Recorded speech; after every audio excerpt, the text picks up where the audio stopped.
Puncak sejati. Yo!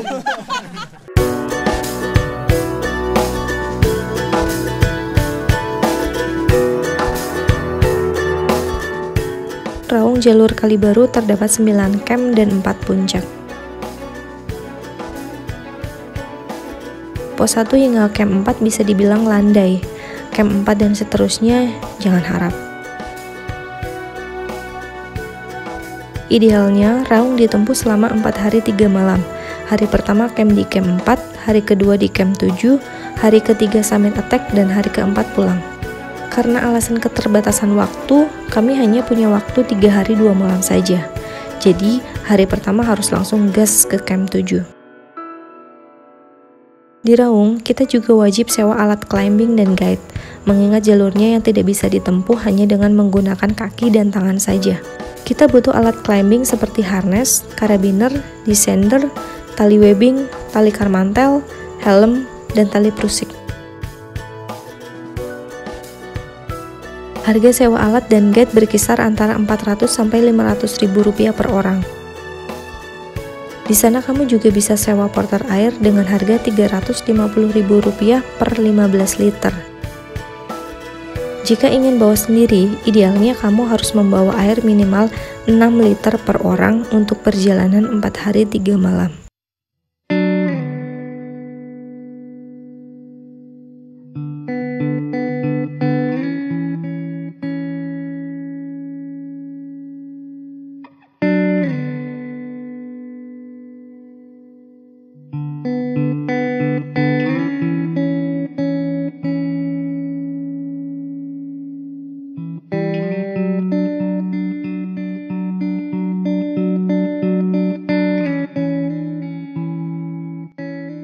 Sampailah kami di camp 7 jam 7 malam. Tidak banyak cerita dan tawa, kami segera mendirikan tenda dan tidur. Paginya, kami kesiangan. Niat hati sampai jam 2 pagi, jam 4 pagi kami baru bangun. Jangankan sarapan, packing juga sudah kacau karena buru-buru. Kami mulai jalan jam setengah 5 pagi dalam keadaan perut kosong dan langsung dihadapkan pada medan yang curam dan terus menanjak sampai camp 9. Karena tidak sarapan, kami semakin lemas dan malas.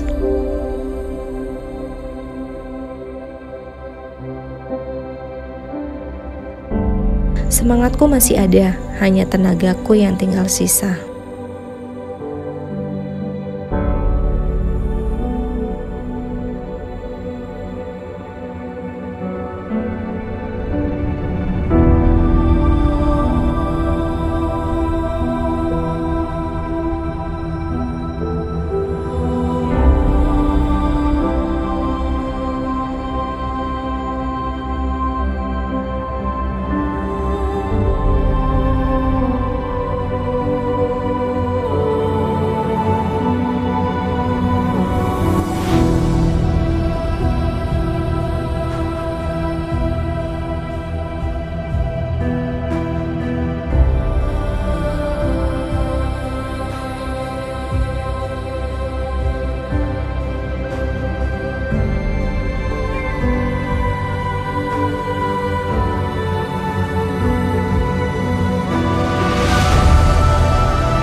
Baru sampai puncak bendera, kami langsung dihadapkan dengan badai angin yang lumayan kencang, yang mana dirasa terlalu bahaya jika memaksa untuk melanjutkan perjalanan ke puncak.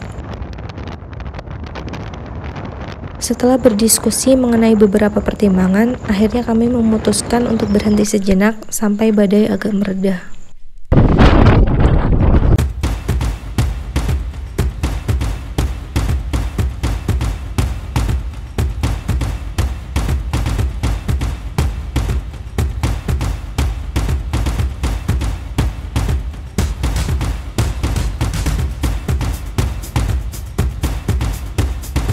Kami melipiri jalan sempit dengan kanan kiri adalah jurang, menuju ekstrem 1.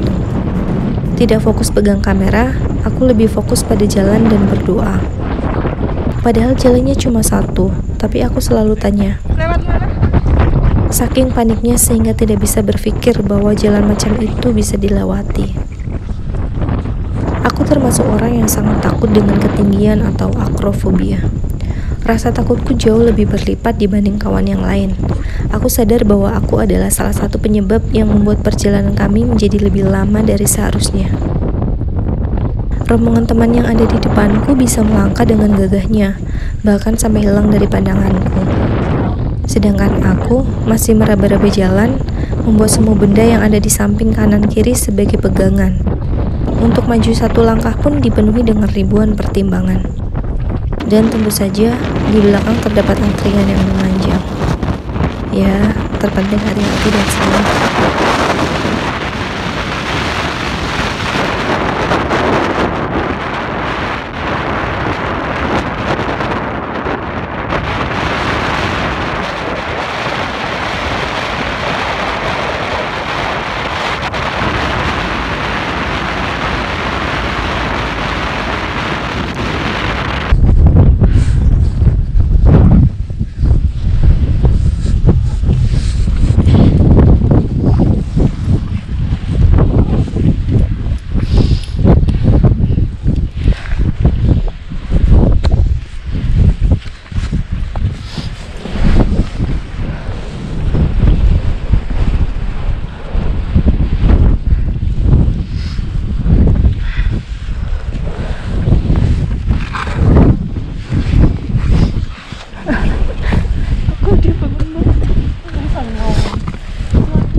Di ujung jalan hampir sampai ke ekstrem 1, aku kehabisan nyali dan mental, yang tersisa hanya sedikit tenaga.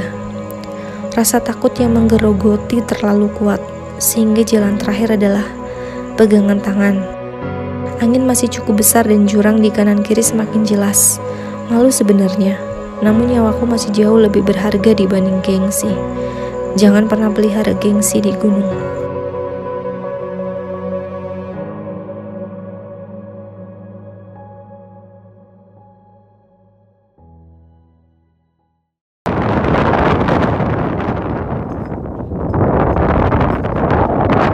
Sampailah kami di ekstrem 1. Di sini tali karmantel dan sederet alat pengaman lainnya mulai dipasang oleh Mas Agung dan Mas Naka.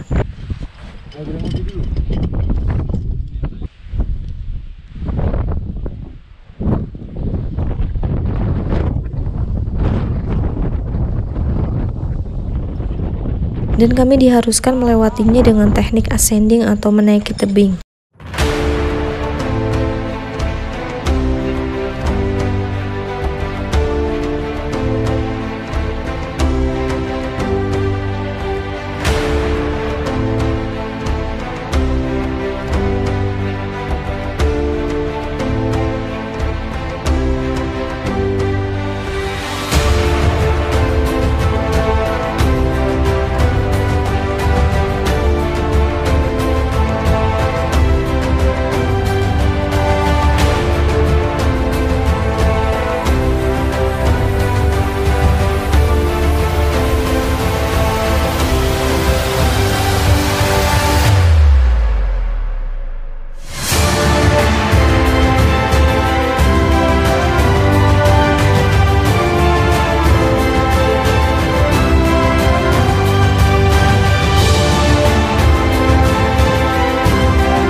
Setelah berhasil melewati ekstrim 1, sekujur kakiku lemas dan tidak berdaya. Apa, Dek? Sehat, Dek? Takut mati saya. Ada kelilipan. Cukup istirahat, lanjut ke ekstrim 2 dengan medan melipiri tebing di bawah puncak 17.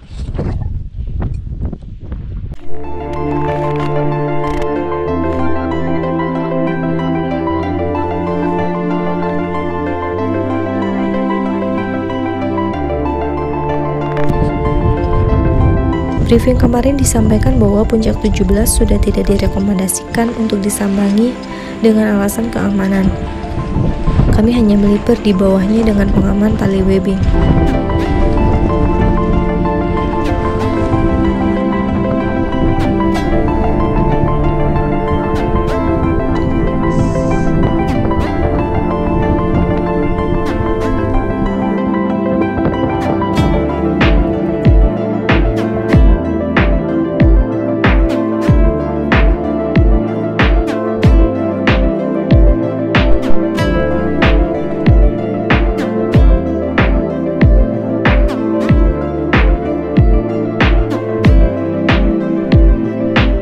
Mas Andi sempat gagal menjaga keseimbangan yang mengakibatkan tubuhnya oleng ke samping kiri. Beruntungnya, tali webbing masih dia pegang dengan kuat. Jika tidak, aku tidak bisa bayangkan apa yang selanjutnya terjadi. Jangan lelah dan tetap fokus. Untuk fokus, maka kamu butuh kalori yang cukup. Jangan lupa sarapan.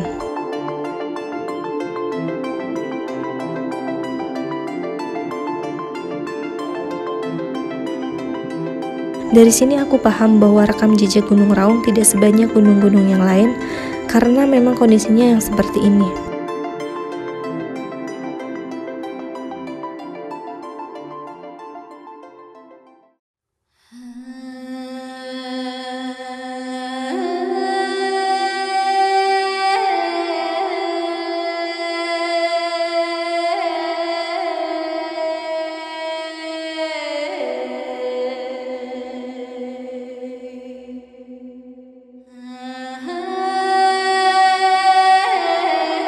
Ekstrim 2 selesai, kami lanjut ke ekstrim 3, yaitu jembatan Shirotol Mustaqim.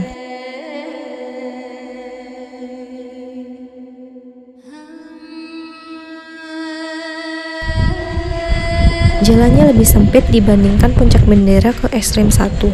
Hanya saja di sini kondisi angin sudah tidak sekencang yang lalu.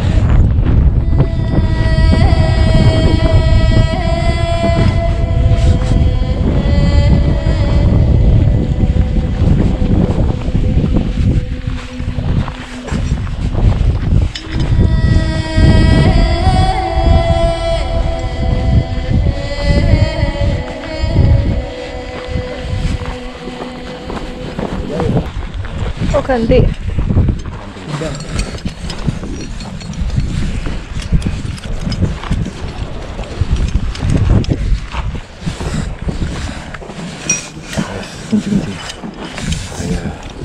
Lematnya guys, tempat talinnya lemat dulu.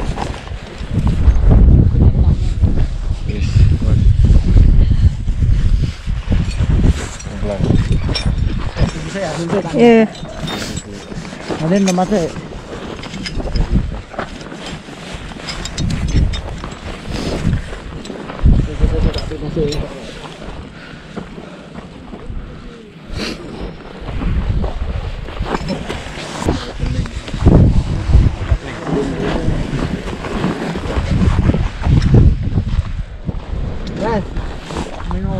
Apa?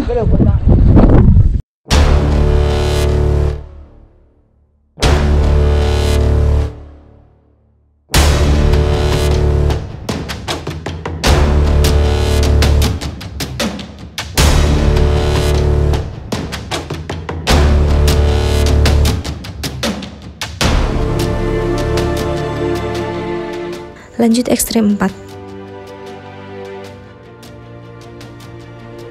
Tali karmantel kembali dipasang dan kami menuruni tebing dengan teknik rappelling atau descending. Karena belum pernah, aku tampak kaku dan aneh.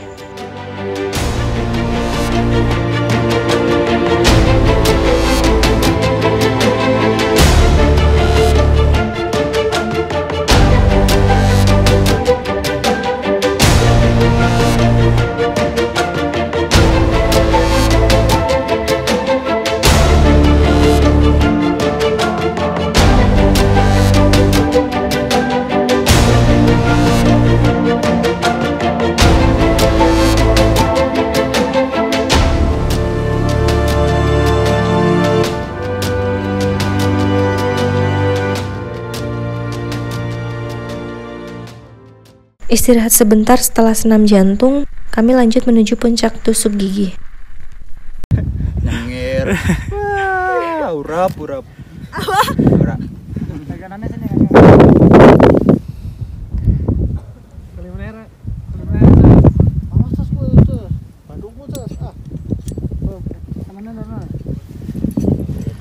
Yeah, good. Kasih applause dong. Oh, main-main. Tidak kalah ekstrim karena jalurnya yang sangat terjal dan batu yang mudah meluncur ke bawah yang dapat membahayakan pendaki di bawah kita. Kuncinya adalah tetap fokus, jaga mental, dan terus berdoa.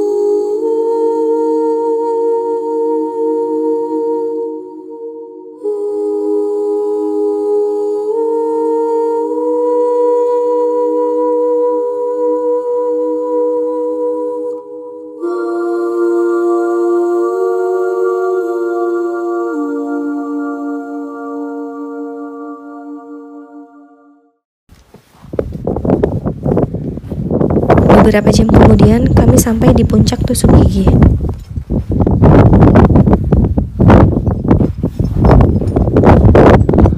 Selesai mengabadikan gambar, kami lanjut ke puncak tertinggi Raung, Puncak Sejati. Dengan tekad yang kuat, mental yang terjaga, usaha yang maksimal, dan kerja sama tim, kami semua sampai di Puncak Sejati dengan selamat dan bahagia, tepat jam 12 siang.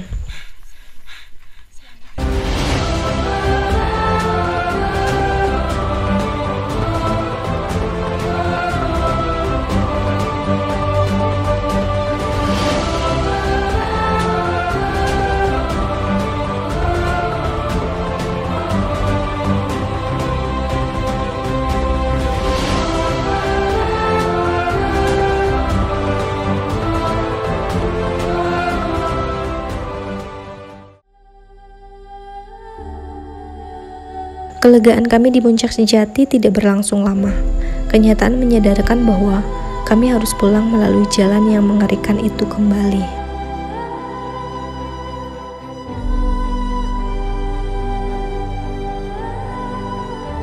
Hal-hal yang indah dan menyenangkan di depan mata kadang tidak terlihat ketika kita sedang fokus terhadap masalah atau kesulitan seperti ini.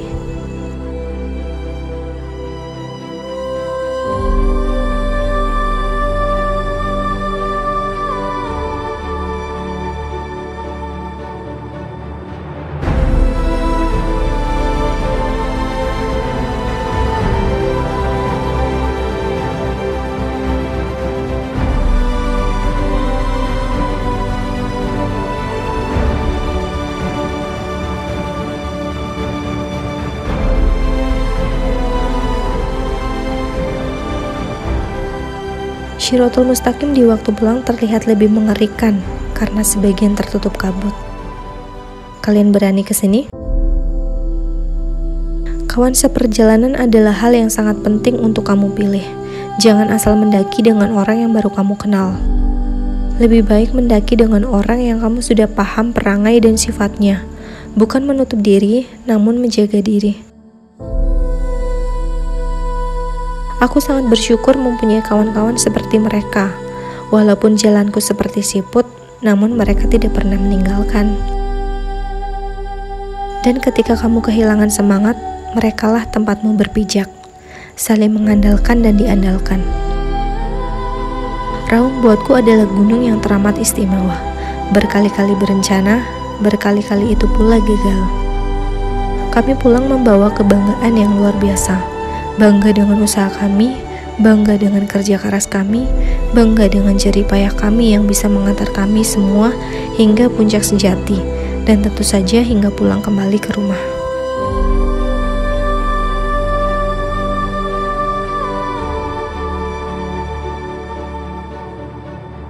Pulang ke rumah buatku adalah sebuah kewajiban.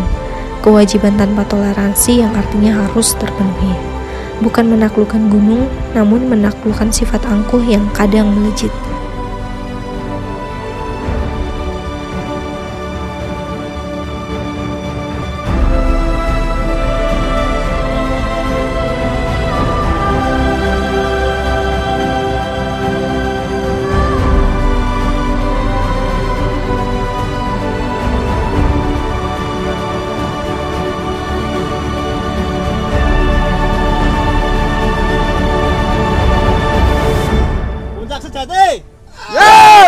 Selamat melanjutkan hidup.